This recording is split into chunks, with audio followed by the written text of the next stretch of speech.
Hey guys, welcome to this guide for Season 6 League of Legends Champion, and in today's guide we're going over Trundle.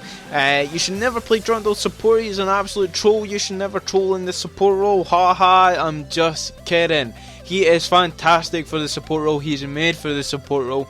Forget top Trundle, forget jungle, forget mid, forget ADC Trundle, it's all about the support Trundle in this guide. But no, seriously, he is a fantastic support. I'm going to explain to you throughout this guide how to play him successfully and how to play him to his full extent to get the best out of Trundle support, because he is very frightening early game, mid game and late game as well. If you have a Trundle on your team and he's in support role and he knows how to use his abilities to help his team, then you're probably gonna win the game. So, speaking of winning the game, let's start with his skills. So I'll bring up his skills just now. Trundle's passive is King's Tribute. When an enemy unit dies near Trundle, he heals for a % of its maximum health. This is fantastic for a 2v2 lane because it means that you don't need to rely upon your pots. You just need to wait for that minion wave to come in, wait for it to die, and then you will retrieve a % of health from those minions and it will contribute to yours, so then you can regenerate your health with absolutely no problem whatsoever. This also is a fantastic passive in team fights as well for getting out of places too. Anything that dies, basically you gain a % of health for it, so it's very key to understand Trundle's passive because it comes in handy 9 times out of 10. So basically if you're taking a lot of damage in the bot lane, you don't need to go and chug those pots as quick as you can in panic mode. You just need to wait for that minion wave to come into the turret and die, and then you will regain your health. So his Q is Chomp. Trundle baits his opponent, dealing damage, briefly slowing and sapping some of their attack damage. So this is 3 in 1. This is a skill that you probably max if you're playing maybe top Trundle or something like that. I'm not too sure, I don't play top that often. So you slow down the opponent as well. So this is basically what Trundle's kit resolves around. It's basically controlling the movement speed of the enemy. That is basically Trundle's kit. He scales off of this planet. He's a fantastic support. His W is Frozen Domain. Trundle turns target location into his domain, gaining attack speed, movement speed and increased healing from all sources while on it. So if you've got items that provide healing as well, that's going to be even better, because then you're going to gain from that because it gets increased, and you're going to gain from your King's Tribute as well. Also you gain attack speed, which is excellent too. Movement speed is always crucial on Trundle if you want to catch people, if you want to escape, etc. So there's a few things in there, as well as in Chomp as well. He's got a range of stuff with his kit, but it's fairly easy to understand, so don't get bombarded with information. It's really easy to understand once you pick him up. E is Pillar of Ice. Trundle creates an ice pillar at a target location, becoming impassable terrain and slowing all nearby enemy units. This is what makes Trundle a fantastic support, or it can make him an absolute troll support. If you use it on your team and they try to back, then you're going to get reported and stuff, so we don't want to go towards that. We'll go towards actually making plays. Throughout this video I've got several examples of me using the pillars to full effect and catching people out, locking them down, making sure they can't move. If they're gonna move, if you place a really good pillar, if they want to avoid it, they're going to have to burn a summoner. It's as simple as that, or if they have I don't know, an ult to get away. So it's really key to use this to your full extent. His R is Subjugate. Trundle immediately steals a % of his target's health, armor and magic resistance. Over the next 4 seconds, the amount of health, armor and magic resistance stolen is doubled.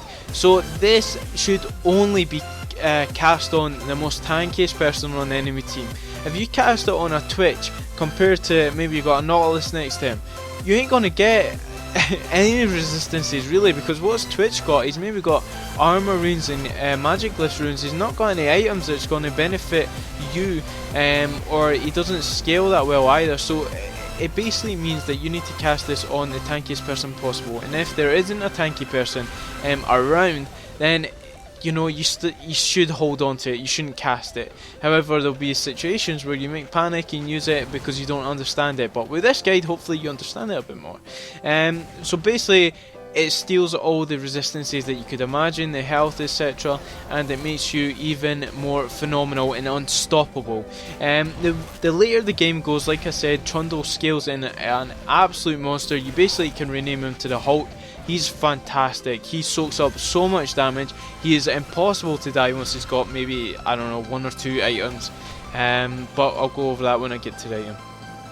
So the way that I would upgrade this, I'd start with Chomp just to help out my jungler a little bit and help in the lane for disengaging. You don't want to fight level 1 because he doesn't really have anything to offer. When you get to level 2, level 3, that's when you want to probably pick a fight because you're pretty strong, especially with the Masteries and stuff that tie in with this kit. I'll go over that once I get to it, of course. So I would take Chomp, then I would probably take my Pillar of Ice so that you can disengage even more, and it nullifies ganks a little bit too. Then your Frozen Domain, and then I would probably max my Pillar of Ice because you need that on the least amount of cooldown possible to utilise the full potential of it. Of course you're always going to put a point in Subjugate, because if you don't then you're going to be an unhappy bunny the time it gets to mid game and stuff, and you've only got 1 point in your ultimate. You won't get full extent. You must make sure that's a priority. So the runes for Trundle is 9 Mark of Armor, reds 9 Seal of Health, yellows 9 Glitz of Scaling, Magic Resist blues, and 3 Quintessences of Armor. It's a meat page. You know, you're an absolute tank. You're not going to take any damage and stuff like that. The reason I take Scaling is because you're not going to come across any support or, well, say ADC, but you never know nowadays in solo queue. But mostly support with the AP. You're not going to come across an AP support that's going to give you a lot of trouble. Even early game, you're not going to have a lot of trouble from the mid lane's AP damage dealer or the jungler, depending on who it is. So it's not necessarily to take flat. Just take your scaling. You will scale incredibly well without it if you do take flat, but it doesn't really matter. I take Mark of Armor reds and Quintessences of Armor as well, so you're an absolute tank. You've got the health, the armor, and the scaling magic resist, which makes up for it.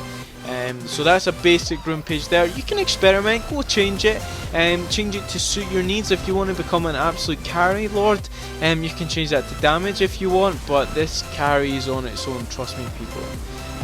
So Masteries is 0, 12 and 18. In Cunning I go Bandit, gain 1 gold for each nearby minion killed by an ally, gain 10 when hitting an enemy because you are melee. In Resolve, Perseverance plus 50% base health regen, increase to plus 200% when below 25% health. This is all numbers, you don't need to worry about it, it's all about statistics with Trundle.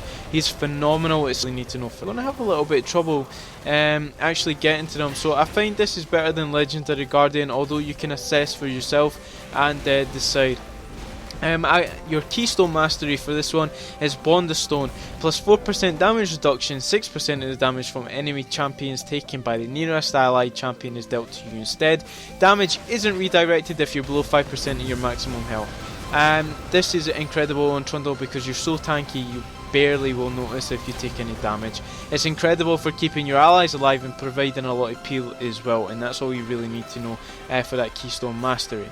So I'm going to go into the build now. The build, as you can imagine, is all about the tanky stats, so I'm going to go over it real quick here. Facing the mountain should only be picked up if you want to provide peel. You want to give that active shield to your ally if you think he's going to be locked down a lot. Then it's good to pick that up because then you can provide that extra bit of protection for it. Also you got Eye of Equinox there if you want to finish that a bit quicker, and then you can go into your actual items, then that is always an option too. Ruby Sightstone, of course you're not going to buy this at the same time as Eye of Equinox. You'll only buy this if you go face to the mountain. Boosted Swiftness is really good on Trundle with the Captain upgrade that gives that 10% movement speed to your allies towards you and stuff like that, so that's really good to have on Trundle. You can get other boots as well. If you're against a really strong CC comp, then Merchrez is always an option too. If you're against a really strong AD comp, then you go Ninja Tabbies. It's very much common sense and you can judge it by yourself. Locket of Iron Solari is there because it's always an item you're going to pick up if you have any good magic damage dealers in the late game.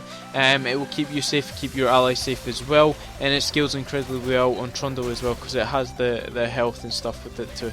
Randuin's Omen is really good on Trundle. If you have Randuins and Locket, you're not going to die. It's going to take a hell of a lot to kill you. Maybe a mistake, positional mistake, something like that, get goon squadded, etc. Thornmail, if you have a lot of AD damage dealers on the enemy team, great late game item, probably wouldn't pick up early game. Deadman's Plate to utilise that catch potential with his kit. The active on it is so good on Trundle and I highly recommend that item. Mikael's Crucible, again if you want to provide that peel for your team. you can get your said person out of the CC with its active. It's phenomenal, it's a great item to be picked up. Iceborn Gauntlet is very viable in Trundle, although I probably wouldn't pick it up. It's totally up to you. If you want a little bit more damage, that's totally up to you. It's in there as well, provides a soul too. Frozen Heart for those AD attack speed orientated people, you pick that up. It's a phenomenal item on Trundle as well, gives you the armor, again scales incredibly well. Zz'Rot if you want to control the side lanes, again this is probably a late game item, not an early game. Banner Command if you want to siege right up and they have a lot of AP threats, then that's pretty good to pick up because then they can't clear the siege minion. Spirit Visage is there because it's very viable on Trundle, gives you cooldown, gives you magic resistance and the health as well, so it's everything that he needs to scale up really well. Although it's a bit of a selfish buy, I'll probably stick with my Locket and my Randuins, and it sort of makes up for your Spirit Visage. So this has been my Trundle guide, guys. I mean, I've not played him that often, but for the time that I have played him, I've had incredible results with him. I highly recommend him as a support. He does climb relatively well because he scales so well in this meta. He's a great pick in this meta too. So this has been my Trundle guide, guys. Thank you for watching. I hope it's encouraged you to play him. Thanks again, and I shall see you in the next one.